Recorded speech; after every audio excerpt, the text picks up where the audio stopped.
Une nuit froide s'était abattue sur le village. Le vent poussait la fumée des cheminées vers la forêt, et la rue était calme, seuls les chiens dans les cours aboyaient après les ombres. Un jeune homme, nommé Alain, revenait du moulin. Il portait dans un sac en toile le pain que sa mère avait cuit. Le pain était grossier, mais chaud et nourrissant, et son odeur donnait envie de le manger immédiatement. Sur la route, il rencontra un vieil homme. Ses vêtements pendaient en lambeaux, il avait des chaussures déchirées aux pieds, et son visage était caché par une barbe épaisse. Le vieil homme lui demanda un morceau de pain, disant qu'il n'avait pas mangé depuis 3 jours. Alain s'arrêta. Il n'avait qu'une seule miche de pain dans son sac, et sa mère et sa sœur l'attendaient à la maison. Mais il sortit tout de même le pain, le rompit en deux, et en donna la moitié au vieil homme. Ce dernier le regarda longuement, et lui dit qu'il n'oublierait pas sa gentillesse. Puis il disparut dans l'obscurité. Alain resta longtemps debout à le regarder s'éloigner. Il ne savait pas que cette décision allait changer sa vie et le destin de tout le village. Mes amis, je suis heureux de vous accueillir. Dites-moi, d'où regardez-vous cette vidéo? Écrivez-le dans les commentaires, je serai curieux de le savoir. Je vous souhaite une bonne écoute. Avec les premiers rayons du soleil, le village se réveilla. Les gens ont ouvert les portes, fait sortir le bétail, les enfants couraient dans la rue, mais bientôt, tout le monde s'est arrêté. Une colonne de cavaliers se dirigeait vers les portes du village. Ils étaient nombreux, et à chaque pas des chevaux, la terre tremblait. Les pointes des lances brillaient, et les bannières flottaient au-dessus des rangs. Au début, tout le monde a pensé qu'il s'agissait d'une attaque, et les femmes ont crié, appelant leurs enfants à rentrer à la maison. Les hommes ont saisi leurs fourches et leurs haches, mais à la tête de la colonne chevauchait un cavalier vêtu d'une armure ornée de motifs dorés. Son casque brillait au soleil, et on voyait qu'il s'agissait d'un homme de haut rang. Il leva la main, et l'armée s'arrêta. Le cavalier descendit de cheval, ôta son casque, et tous reconnurent en lui le mendiant à qui Alain avait donné du pain la veille au soir. La barbe et les haillons n'étaient qu'une supercherie. Devant eux se tenait le célèbre commandant dont le nom était connu dans tout le pays. Il dit qu'il avait voulu tester le cœur des gens simples la veille, et qu'un seul jeune homme n'était pas passé sans s'arrêter, partageant le peu qu'il avait. Le commandant annonça que désormais, ce village serait sous sa protection. Les gens étaient stupéfaits. Alain sentait tous les regards posés sur lui et ne savait pas quoi faire. Après tout, il avait simplement donné du pain à quelqu'un qui avait faim. Mais à partir de ce jour, son nom serait connu dans toute la région. Pendant ce temps, le chef du village s'approcha du commandant et s'inclina profondément. Celui-ci ordonna de rassembler les gens sur la place, car il avait une conversation non seulement avec le jeune homme, mais aussi avec tout le village. Les soldats mirent pied à terre et se placèrent à la porte. Personne n'osa protester. Alain se dirigeait vers la maison en pensant à tout ce qui avait changé en une nuit. Hier encore, il n'était qu'un simple aide-meunier, et aujourd'hui, tout le village le considérait comme un héros. Mais il ne se sentait pas comme un héros. Il était inquiet. Que se passerait-il ensuite? Presque toute la population s'était rassemblée sur la place du village. Les hommes se tenaient devant, les femmes gardaient leurs enfants derrière elles. Le chef militaire se tenait droit, 2 guerriers tenaient la bannière à ses côtés. Son visage était sévère, mais pas cruel. Il dit qu'il n'était pas venu pour réclamer un tribut, ni pour menacer, mais pour montrer qu'un cœur généreux avait plus de valeur que l'or. Il raconta que la veille au soir, après avoir caché son nom, Il avait cherché la miséricorde parmi les gens. Et un seul jeune homme avait répondu à son appel. Tous regardaient Allen. Ils sentaient ses joues brûler. Le chef du village s'avança et déclara que toute la famille d'Allen avait toujours été honnête et travailleuse, et que personne ne doutait de sa bonté. Mais le jeune homme aurait voulu disparaître sous terre. Il ne pensait qu'à sa mère et à sa sœur, qui n'auraient plus assez de pain à la maison, et toute cette attention lui semblait inutile. Le chef militaire remarqua son embarras et dit qu'il y aurait une récompense pour ce pain. Il ordonna à ses soldats d'apporter des sacs de céréales et des tonneaux de sel. Le village n'avait pas vu de telles réserves depuis longtemps. Les femmes se mirent à chuchoter, les enfants essayèrent de s'approcher, et les hommes échangèrent des regards. Tout le monde comprit qu'il s'agissait de bien plus qu'une simple aumône. Après cela, le commandant s'assit sur un banc près du puits et ordonna à Alain de s'approcher. Le jeune homme s'approcha et s'inclina profondément. Le commandant lui dit qu'il voulait connaître ses rêves. Alain répondit qu'il rêvait seulement que sa famille vive tranquillement et ne souffre pas de la faim. Le commandant sourit et dit que c'était un petit souhait pour quelqu'un qui avait bon cœur. Le soir, lorsque l'armée établit son campement derrière le village, les gens ne se dispersèrent pas. Ils apportèrent de la paille, du bois et aidaient les soldats. Alain était assis avec sa mère devant leur maison. Elle lui demanda s'il comprenait que leur vie ne serait plus jamais la même. Il répondit qu'il ne voulait pas la gloire, mais seulement partager. Mais sa mère lui rappela que la bonté n'était jamais vaine. Le lendemain, le commandant rassembla à nouveau les gens. Il dit qu'il cherchait des courageux, prêts à servir dans son armée. Les hommes se regardèrent. Beaucoup avaient peur, mais certains firent un pas en avant. Le commandant regarda Alain et dit qu'il voyait en lui un futur guerrier. Alain ne savait pas quoi répondre. Il savait manier les meules, connaissait l'odeur de la farine et le bruit de la roue du moulin, mais n'avait jamais tenu une épée. Le doyen dit que le jeune homme était encore trop jeune. Le commandant répondit que le courage et le cœur étaient plus importants que l'âge. Cette nuit-là, Alain ne dormit pas. Il pensait à sa mère et à sa sœur. S'il partait, qui les nourrirait? Mais s'il restait, ne trahirait-il pas la confiance de celui qui voyait en lui quelque chose de plus grand? Le lendemain matin, il alla voir le commandant et lui dit qu'il était prêt à essayer. Il fut accepté dans le groupe des jeunes guerriers. Le mentor, un centurion plus âgé, leur ordonna de s'entraîner avec des épées en bois. Les premiers coups furent difficiles. Alain se fatiguait rapidement. Ses mains tremblaient. Les autres jeunes se moquaient de lui, disant qu'un meunier ne deviendrait jamais un guerrier. Mais il continua.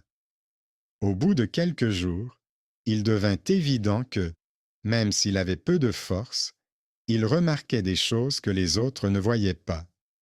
Il anticipait les mouvements, esquivait plus vite que prévu. Le maître s'en rendit compte et dit qu'il avait une agilité naturelle.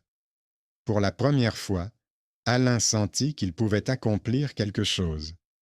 Mais au fond de lui, la peur restait présente. Allait-il décevoir ceux qui lui faisaient des confiances? À la fin de la semaine, le commandant annonça qu'il allait poursuivre sa route, mais qu'il laisserait une partie de ses hommes pour protéger le village. Il dit qu'Alain l'accompagnerait et que sa mère et sa sœur seraient protégées par les soldats. Sa mère pleurait, sa sœur lui tenait la main, mais il savait qu'il n'y avait pas de retour en arrière possible. Lorsque l'armée quitta le village, les gens les accompagnèrent en silence. Alain était assis sur un cheval qui lui semblait trop grand. Il se retourna et vit sa mère debout à la porte. Il savait qu'il ne reviendrait pas de sitôt. Devant lui s'étendaient des routes des batailles et des épreuves. Mais tout avait commencé avec un morceau de pain donné pendant la nuit. La route empruntée par l'armée traversait champs et forêts. Les journées étaient longues, les nuits froides. Alain était habitué au bruit du moulin, au rythme régulier de la vie villageoise, mais ici, chaque jour apportait son lot de nouvelles épreuves. Les cavaliers marchaient devant, les fantassins derrière, et le convoi de ravitaillement s'étirait en une longue file. Au début, le jeune homme se sentait étranger. Les soldats plaisantaient entre eux, se remémoraient leur précédente campagne, mais lui restaient silencieux.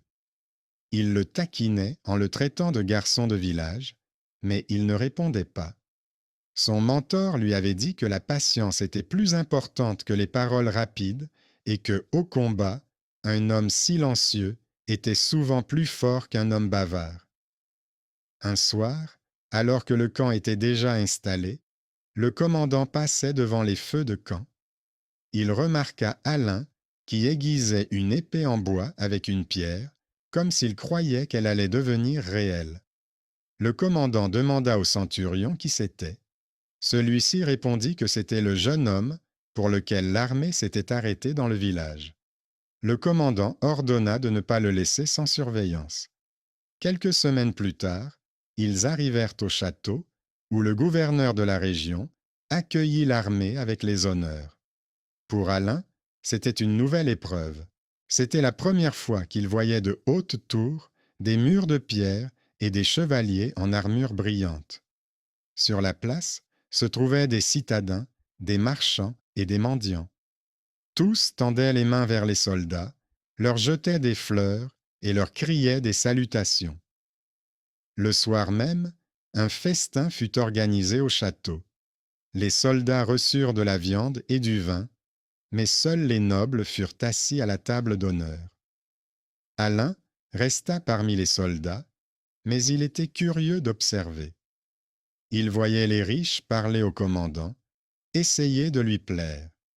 Et soudain, il remarqua un visage familier parmi les serviteurs. C'était un homme du village voisin, autrefois son voisin près du ruisseau du moulin. Mais maintenant, il se tenait là, vêtu de haillons, apportant des coupes et des cruches. Alain se souvint que, dans son enfance, cet homme rêvait de devenir soldat, mais que la pauvreté l'avait contraint à entrer au service d'autrui. Leurs regards se croisèrent. Le voisin le reconnut, mais fit semblant de ne pas le remarquer. Plus tard dans la nuit, alors que le campement dormait déjà, cet homme s'approcha d'Alain. Il lui dit que la vie était injuste. Certains naissaient avec un titre, d'autres avec une pelle. Il avertit Alain que tout n'était pas si simple au château. Parmi les invités, certains voulaient se servir du commandant, et le festin lui-même pouvait être un piège. Le lendemain matin, ses craintes se confirmèrent. Les soldats trouvèrent le cadavre d'un garde à la porte du château. Le centurion dit qu'il avait été tué silencieusement avec un couteau. Le commandant ordonna de renforcer la garde et dit qu'il y avait des traîtres parmi les alliés. Pour la première fois, Alain vit que la guerre ne commençait pas sur le champ de bataille, mais à table. Ici, la force de l'épée ne suffisait pas. Il fallait remarquer les petits détails. Il se souvint des paroles de son voisin et comprit qu'il devait désormais être plus attentif. Quelques jours plus tard, le complot fut découvert. Plusieurs nobles voulaient empoisonner le commandant. Ils furent arrêtés, mais dans la foule du tribunal, Alain aperçut son voisin, le serviteur. Il était accusé avec les traîtres. Alain comprit que s'il n'intervenait pas, cet homme serait exécuté. Il s'approcha du centurion et lui dit que cet homme l'avait averti de la conspiration pendant la nuit. Le centurion ne le crut pas, mais le commandant, après avoir entendu le récit, ordonna de vérifier. Des témoins furent trouvés et la vérité fut révélée. Le serviteur avait aidé à déjouer la trahison, il n'y avait pas participé. Il fut libéré. Le serviteur pleurait, et Alain comprit qu'il avait pris la bonne décision. Le commandant regarda le jeune homme d'un autre œil. Il dit qu'il est important pour un guerrier non seulement de savoir manier l'épée, mais aussi de voir la vérité là où les autres ne voient aucune foule. Ce jour-là, les soldats cessèrent pour la première fois de se moquer d'Alain. Ils comprirent que ce garçon de la campagne avait réussi à sauver la vie non seulement du commandant, mais aussi de toute l'armée qui aurait pu perdre son chef. Le soir, autour du feu, le mentor lui dit que c'était le premier véritable pas sur le chemin du guerrier. Pour la première fois, Alain ressentit du respect non seulement pour lui-même, mais aussi de la part des autres. Mais au fond de lui, il comprenait que des choix encore plus difficiles l'attendaient et que le pain donné au vieil homme n'était que le début du chemin. L'armée resta au château pendant plusieurs semaines. Le commandant négociait avec le gouverneur local pour obtenir des livraisons de céréales et de hommes. Pour Alain, ce fut une période d'apprentissage et d'observation. Le jour, il s'entraînait au maniement de l'épée, et la nuit, il s'asseyait souvent sur le mur d'enceinte et regardait au loin. Il pensait à sa mère et à sa sœur, qu'il avait laissées au village, et se demandait s'il avait pris la bonne décision. Un soir, le centurion l'appela. Il lui dit que le commandant voulait lui parler en privé. Alain fut surpris, mais il y alla. Dans la salle où étaient accrochées des cartes et où brûlaient des torches, le commandant se tenait près de la fenêtre. Il dit qu'il y avait quelque chose de familier chez Alain, qui lui rappelait quelqu'un de son passé. Le jeune homme ne comprit pas de quoi il s'agissait. Le commandant poursuivit. Il y a de nombreuses années, avant qu'ils ne deviennent célèbres, il s'était rendu dans leur région. Là-bas, il avait eu une liaison avec une femme. Elle avait refusé de le suivre, mais il avait gardé son visage en mémoire. Et maintenant, en regardant Alain, il avait l'impression de voir le reflet de cette époque. Alain était déconcerté. Il ne savait pas quoi répondre. Le commandant dit que ce n'était qu'une supposition, mais qu'il voulait découvrir la vérité. Il ordonna d'envoyer un messager au village pour se renseigner sur la famille du jeune homme. Pendant qu'ils attendèrent des nouvelles, la vie suivait son cours. L'armée se préparait à marcher sur la ville voisine, où une révolte avait éclaté. Les soldats affûtaient leurs armes et forgeaient des flèches. Alain se préparait lui aussi, même si des doutes le rongeaient. Il se souvenait des paroles de sa mère, qui lui avait dit que son père était mort quand il était bébé. Quelques jours plus tard, le messager revint.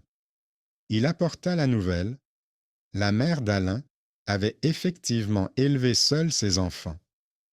Personne ne connaissait vraiment son père, on disait seulement que c'était un étranger, venu et reparti. Le commandant écouta en silence, puis dit que tout concordait. Alain n'y croyait pas. Il avait du mal à accepter l'idée que cet homme, qu'il considérait comme une rencontre fortuite, puisse être son père. Mais au fond de lui, il sentait que c'était pour cette raison que le commandant le regardait différemment, que les événements l'attiraient. Cette nouvelle ne resta pas secrète. La rumeur se répandit rapidement parmi les soldats que le jeune homme pouvait être le fils du chef. Certains le regardaient avec envie, d'autres avec respect. Mais Alain, lui-même ne ressentait qu'un poids. Il ne voulait pas d'une position particulière. Il voulait être vu tel qu'il était. Bientôt, l'armée se mit en marche. La campagne s'avéra difficile. La ville vers laquelle il se dirigeait était fortifiée. Les soldats se préparaient à l'assaut, mais le commandant décida d'utiliser la ruse. Il envoya un petit groupe se faufiler de nuit par un passage secret. Alain faisait partie de ce groupe. La nuit, ils avancèrent silencieusement. Le passage secret était sombre, les murs sentaient l'humidité. Le centurion marchait devant, tenant une torche. Lorsqu'ils arrivèrent à la porte de la ville, tout ne se passa pas comme prévu. Les gardes les repérèrent plus tôt que prévu. Le combat commença. Alain se retrouva pour la première fois dans un véritable combat. Son cœur battait à tout rompre, ses mains tremblaient, mais il se souvint de ses entraînements. Il esquiva un coup et riposta.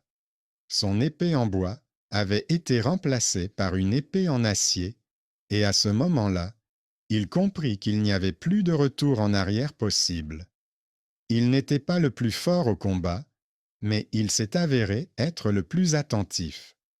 Il a remarqué qu'il y avait un autre passage étroit dans le mur par lequel une partie de la troupe pouvait entrer.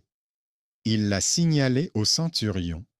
Celui-ci l'a écouté et cela les a sauvés. La troupe a percé et ouvert les portes de l'autre côté.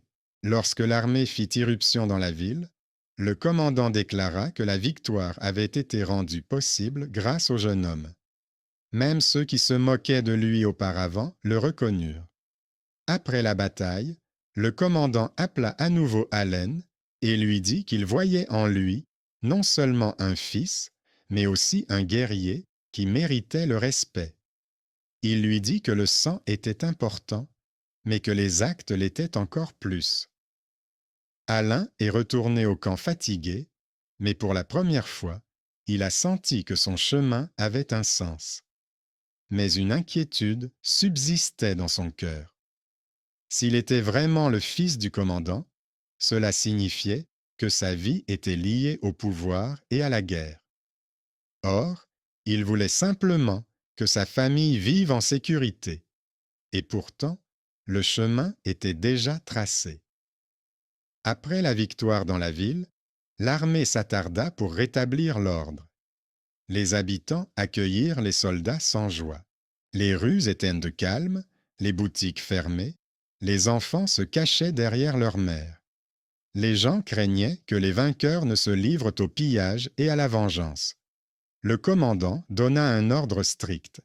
Personne ne devait prendre ce qui n'était pas à lui, ni toucher à personne. Il a déclaré que l'armée apportait l'ordre et non le malheur. Alain se promenait souvent dans les rues, observant les habitants.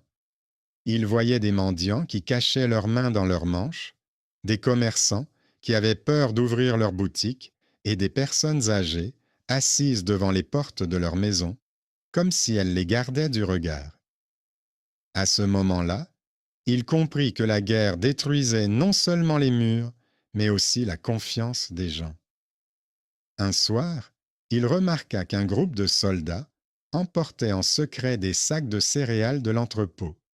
Ce n'étaient même pas des étrangers, mais des gens de son propre camp.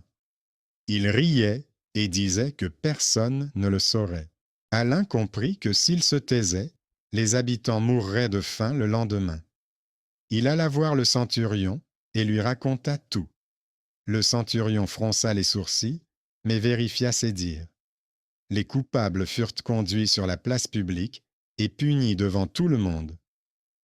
Le commandant déclara que la loi était la même pour tous et que l'armée n'avait pas le droit de s'abaisser au-dessous de ceux qu'elle devait protéger.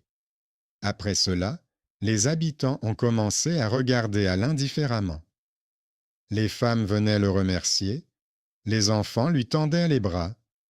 Il sentait que désormais, ses actions comptaient plus que ses origines. Mais tout le monde n'était pas satisfait. Parmi les soldats, certains nourrissaient de la rancœur. Ils estimaient que le jeune homme gravissait trop rapidement les échelons et s'immisçait dans des affaires qui ne le regardaient pas. Des rumeurs circulaient dans le camp. Certains disaient qu'il était le favori du commandant, d'autres qu'il était un espion. Une nuit, alors qu'il montait la garde à la porte, 3 hommes s'approchèrent de lui. Ils l'ont encerclé et lui ont dit qu'il était temps de le renvoyer au village avant qu'il ne soit trop tard. Ils l'ont poussé, L'un d'eux a sorti un couteau. Alain comprenait qu'il était faible face à eux. Mais soudain, dans l'obscurité, apparut l'ancien serviteur qui l'avait sauvé de l'exécution.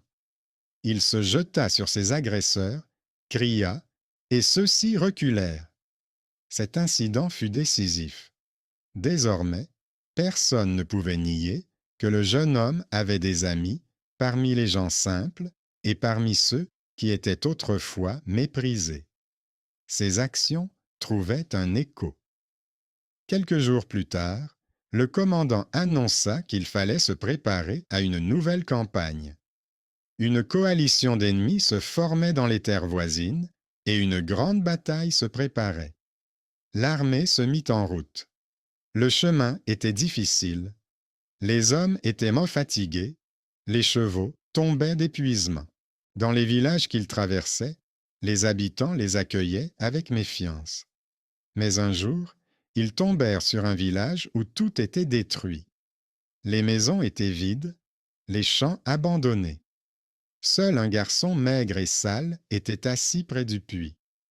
Il dit que sa famille avait péri et qu'il était seul. Alain lui donna sa ration de pain et d'eau. Les soldats se moquèrent de lui, disant qu'il donnait encore une fois le peu qu'il avait. Mais le commandant observa la scène en silence. Plus tard, il ordonna de laisser le garçon dans le train afin qu'il soit en sécurité. La nuit, le garçon ne dormit pas et raconta à Alain qu'il avait vu des ennemis qui se préparaient dans la forêt. Il connaissait les sentiers qui menaient à leur campement. Le matin, Alain l'emmena voir le commandant. Celui-ci vérifia les informations et comprit que le garçon avait sauvé l'armée d'une embuscade. Ainsi, l'enfant que l'on croyait inutile devint un bienfaiteur inattendu. Le commandant ordonna de prendre soin de lui, et les soldats cessèrent de se moquer du fait qu'Alain partageait le peu qu'il avait. Ils comprirent que ses actions étaient plus utiles que leurs railleries. Lors d'un conseil, le commandant déclara que le jeune homme leur enseignait l'essentiel, voir les gens et pas seulement les ennemis. Il ajouta que cette qualité était plus précieuse que la force physique. Mais la bataille les attendait et personne ne savait qui y survivrait.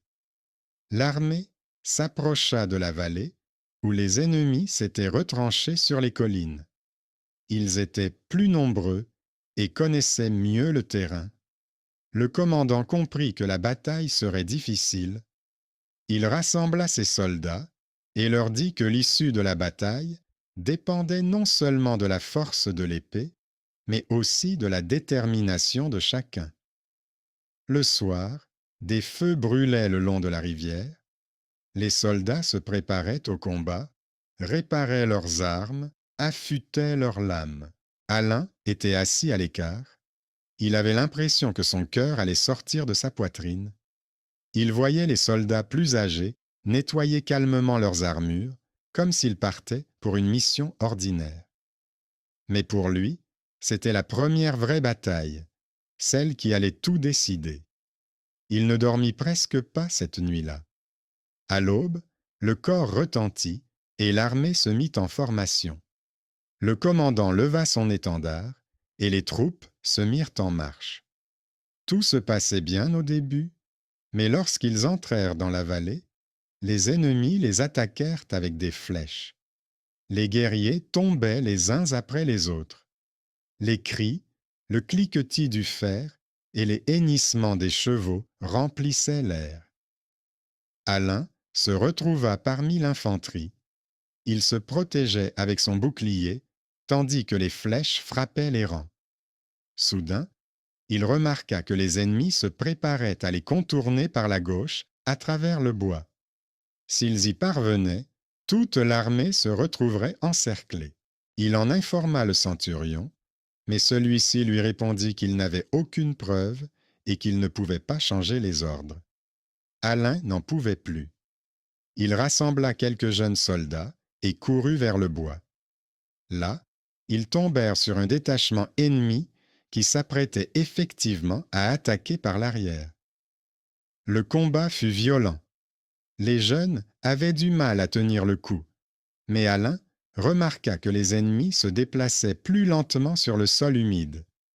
Il ordonna aux siens de viser les jambes, et cela aida. Lorsque les ennemis se retirèrent, Alain et ses compagnons revinrent. Ils furent accueillis avec méfiance. Beaucoup pensaient qu'ils avaient déserté. Mais bientôt, les éclaireurs confirmèrent que ce sont leurs actions qui avaient sauvé l'armée de l'encerclement. Le commandant déclara devant tout le monde que le jeune homme avait fait preuve de courage et d'une capacité à voir ce que les autres ne voyaient pas. Il ajouta que ce sont précisément de tels actes qui décident de l'issue des batailles. Ce fut une surprise pour les soldats. Celui qu'ils considéraient comme un garçon de village s'était avéré être celui qui leur avait sauvé la vie. Le rire fit place au respect. Même les plus obstinés reconnurent que sans lui, tout aurait pu se terminer autrement. La bataille dura toute la journée. Le soir venu, les ennemis battirent en retraite. Le champ était jonché de cadavres. L'air empestait le sang et la fumée. Alain se tenait debout, fatigué, les mains tremblantes, mais il comprenait qu'il avait fait ce qu'il devait faire. Après la bataille, le commandant l'appela à nouveau. Il lui dit que le jeune homme avait non seulement du courage, mais aussi la capacité de réfléchir. Il lui rappela qu'ils avaient peut-être le même sang et que le destin l'avait peut-être conduit sur cette voie. Alain resta silencieux. Au fond de lui, il ressentait de la peur. Il ne voulait pas faire partie des plans d'autrui, mais il comprenait que désormais, sa vie ne lui appartenait plus. Ses actions concernaient tout le monde. Au camp, après la bataille, les soldats se racontaient des histoires. Certains se souvenaient comment Alain les avait conduits dans la forêt. D'autres disaient qu'il avait agi sans en avoir reçu l'ordre et que cela aurait pu leur coûter la vie. Mais tous étaient d'accord sur un point. Sans lui, ils auraient perdu. Le serviteur qu'il avait sauvé autrefois s'approcha et lui dit que le destin ne l'avait pas choisi par hasard. Alain écoutait, mais ne répondait pas. Il regardait simplement le ciel, où la fumée s'élevait des feux de camp, et pensait que cette simple décision de partager son pain cette nuit-là l'avait conduit ici, sur le champ de bataille, où il se tenait parmi les morts et les vivants. Et ce n'était que le début d'une longue série d'épreuves. Après la victoire, l'armée établit son campement près de la vallée. Les soldats se reposaient, soignaient leurs blessures, rassemblaient les trophées. Le danger semblait derrière eux, mais l'inquiétude restait palpable. Trop de sang avait coulé, trop de fatigue s'était accumulée. Ce soir-là, Alain était de garde près du train de ravitaillement. Il avait pour mission de surveiller les sacs de céréales et les tonneaux de vin. Tout semblait normal jusqu'à ce qu'il remarque quelque chose d'étrange. L'un des charretiers se comportait de manière nerveuse. Il regardait sans cesse derrière lui, comme s'il attendait quelqu'un. Au début, Alain n'y prêta pas attention, mais lorsque celui-ci s'approcha des tonneaux et commença à manipuler les couvercles, le jeune homme se méfia. Il s'approcha discrètement et vit que l'homme jetait une poudre dans le vin. Le cœur d'Alain se figea. Il comprit. C'était du poison. Si les soldats buvaient ce vin, l'armée serait anéantie sans même livrer bataille. Il ne savait pas quoi faire. S'il criait, l'homme aurait le temps de s'enfuir. Alain attrapa une pierre et frappa la main du charretier.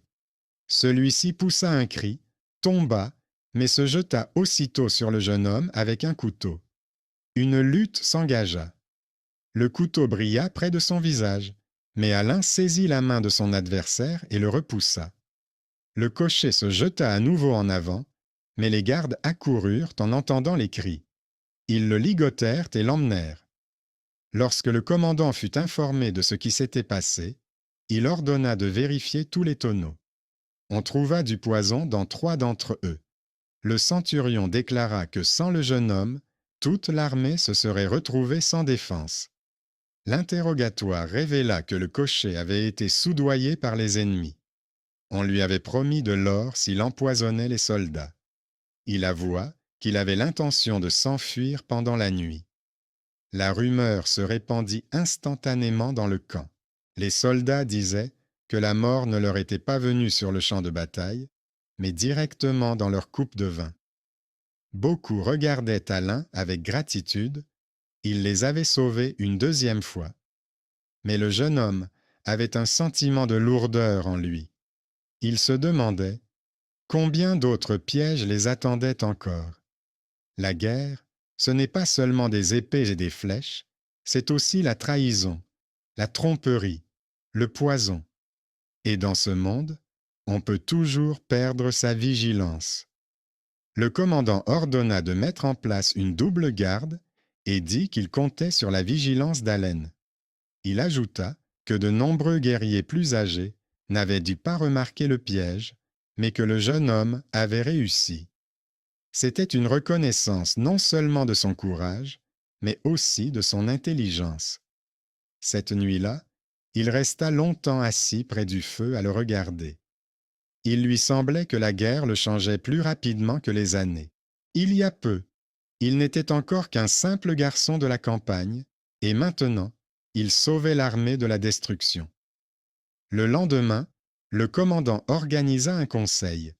Il déclara que l'ennemi était non seulement puissant, mais aussi fourbe. Il fallait se préparer à une nouvelle bataille où la trahison pouvait s'avérer plus dangereuse que les flèches. Alain écoutait et comprenait. Désormais, il n'était plus simplement l'un des soldats. On le regardait, on comptait sur lui. Et s'il commettait une erreur, beaucoup mourraient. C'était un fardeau qu'il n'avait pas choisi, mais dont il ne pouvait se débarrasser. Dans le camp, on murmurait, si ce jeune homme était vraiment le fils du commandant, c'était le destin. Certains se réjouissaient, d'autres étaient envieux, mais personne ne doutait plus qu'il jouait un rôle important. Alain, quant à lui, pensait à autre chose. Il se souvenait de sa mère et de sa sœur. Il comprenait que n'importe quel jour, il pourrait ne pas revenir, et qu'alors, elle resterait seule. Mais maintenant, il ne pouvait plus s'arrêter. Trop de choses dépendaient de son choix. Après la découverte du complot du vin, un étrange équilibre s'installa dans le camp. Les soldats regardaient Alain avec respect, mais parmi les officiers nobles, le mécontentement grandissait. Ils chuchotaient entre eux qu'on accordait trop d'attention à un simple jeune homme, fils d'une meunière. Un soir, il fut convoqué dans une tente où plusieurs chevaliers étaient réunis. Leurs armures brillaient, leurs capes arboraient des blasons. Ils lui dirent qu'ils ne pouvaient tolérer qu'un garçon de village d'hier se tienne à leur côté dans les rangs et reçoive les éloges du commandant. L'un d'eux déclara que la guerre était l'affaire des nobles et non des paysans. Alain écoutait en silence. Il comprenait qu'il était inutile de discuter, mais l'un des chevaliers ajouta soudain que si les rumeurs concernant sa parenté avec le commandant étaient vraies, cela changeait tout. Les autres se mirent à rire, affirmant que de tels propos déshonoraient l'armée. Pour eux, il restait un parvenu fortuit. Le commandant eut vent de cette conversation. Il convoqua les chevaliers et leur dit devant tout le monde qu'il jugeait les gens non pas d'après leur naissance, mais d'après leurs actes. Il leur rappela que le jeune homme avait déjà sauvé l'armée à 2 reprises. Mais cela ne fit qu'attiser leur hostilité. La jalousie, silencieuse et dangereuse, s'installa dans le cœur de ceux qui avaient l'habitude de se considérer supérieurs aux autres. Pendant ce temps, l'armée continuait d'avancer. En chemin, elle pénétra dans des terres riches. On y trouvait des domaines où les propriétaires vivaient dans l'opulence et les paysans travaillaient dans les champs. Les soldats voyaient le contraste, les maisons luxueuses des seigneurs et les visages émaciés des gens simples. En regardant cela, Alain se souvenait de sa mère, qui travaillait du matin au soir pour gagner son pain. Dans l'un des villages, les gens sont sortis avec du pain et du sel. Mais le commandant a remarqué que leurs yeux étaient remplis de peur.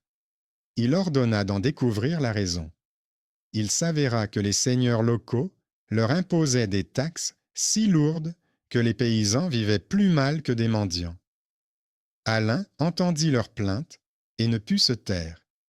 Il dit que les soldats n'étaient pas seulement venus pour se battre, mais aussi pour rendre justice. Ces mots furent repris par les autres. Les femmes se mirent à pleurer, les hommes acquiescèrent. Mais les chevaliers qui se tenaient à côté le regardaient d'un air sombre. Pour eux, son discours était une insulte. Un simple garçon donnait des leçons à ceux qui portaient des armoiries. Le soir, l'un des guerriers les plus âgés s'approcha de lui. Il lui dit que de tels propos étaient dangereux. La guerre ne se menait pas seulement avec des épées, mais aussi avec la politique, et que beaucoup voudraient éliminer celui qui perturbait leur ordre habituel. Alain comprit qu'il était devenu non seulement un guerrier, mais aussi une menace. Ses actes et ses paroles dépassaient les limites. Mais il ne pouvait pas s'arrêter. Il voyait trop clairement à quel point la vie des gens simples était injuste. Quelques jours plus tard, l'armée s'arrêta près d'une grande ville. Des négociations devaient y avoir lieu. Le commandant allait rencontrer des représentants de la noblesse et du clergé. Dans le camp, on disait que le sort de toute la région allait être décidé. Alain fut témoin de la façon dont la noblesse cherchait à plaire au commandant, lui offrant des richesses et lui promettant son soutien. Mais leurs paroles ne reflétaient aucune préoccupation pour le peuple. Tout se résumait à des intérêts personnels. C'est alors que le jeune homme sentit pour la première fois que sa place n'était pas parmi ceux qui ne pensaient qu'au pouvoir et à l'or, mais parmi ceux qui vivaient simplement, mais honnêtement. Mais c'est précisément cette différence qui le rendait dangereux pour les autres. Cette nuit-là, il entendit des chuchotements près de la tente. Deux personnes se disputaient. L'une disait qu'il fallait se débarrasser du garçon avant qu'il ne soit trop tard, sinon il détruirait l'ordre établi. L'autre répondit que c'était risqué, car le commandant le protégeait.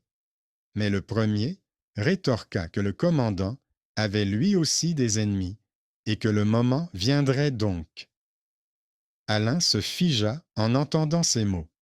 Il comprit que désormais, la menace ne venait plus seulement des ennemis extérieurs, mais aussi de ceux qui étaient à proximité.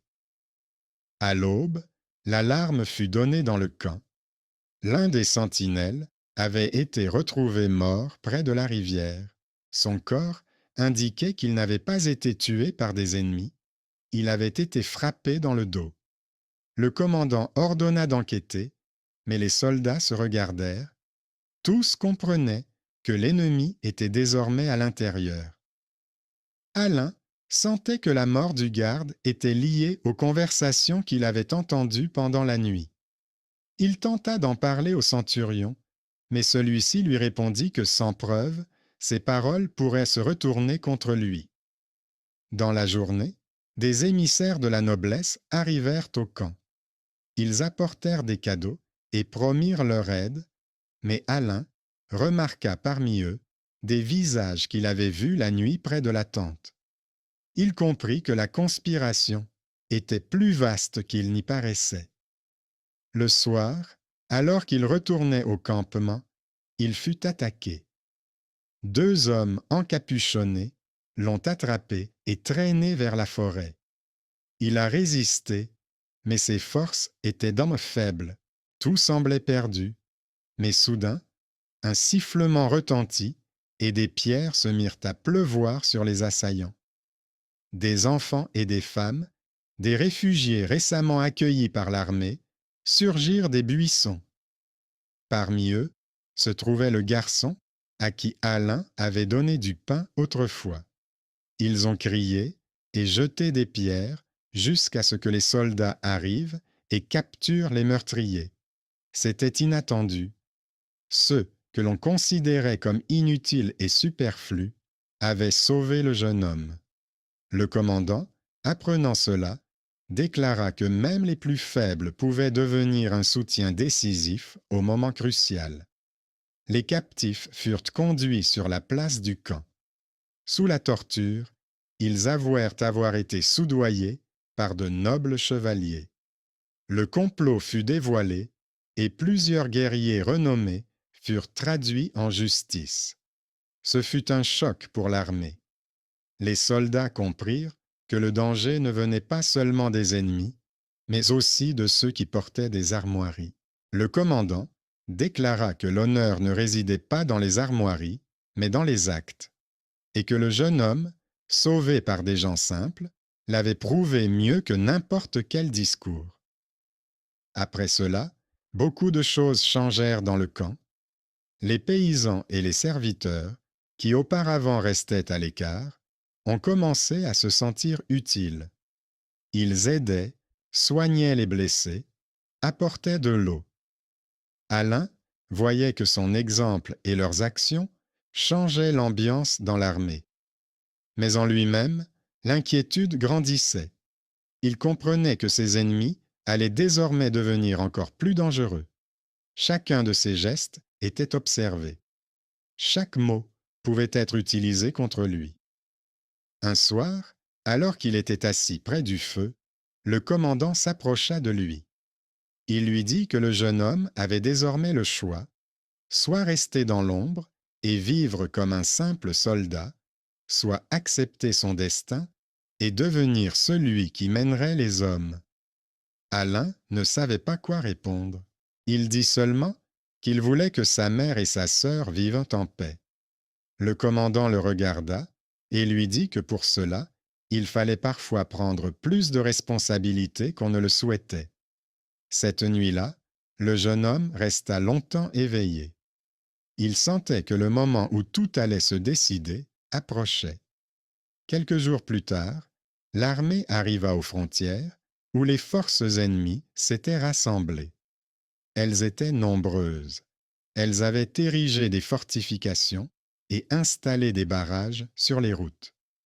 Tout le monde comprenait qu'une bataille décisive allait avoir lieu. L'issue de cette bataille allait déterminer le sort de tout le pays. La veille, le commandant rassembla ses troupes et leur dit que cette épreuve ne testerait pas seulement leur force, mais aussi leur loyauté.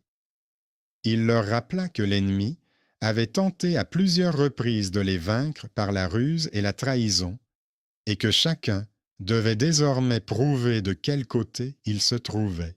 Alain écoutait et sentait son cœur battre dans sa poitrine.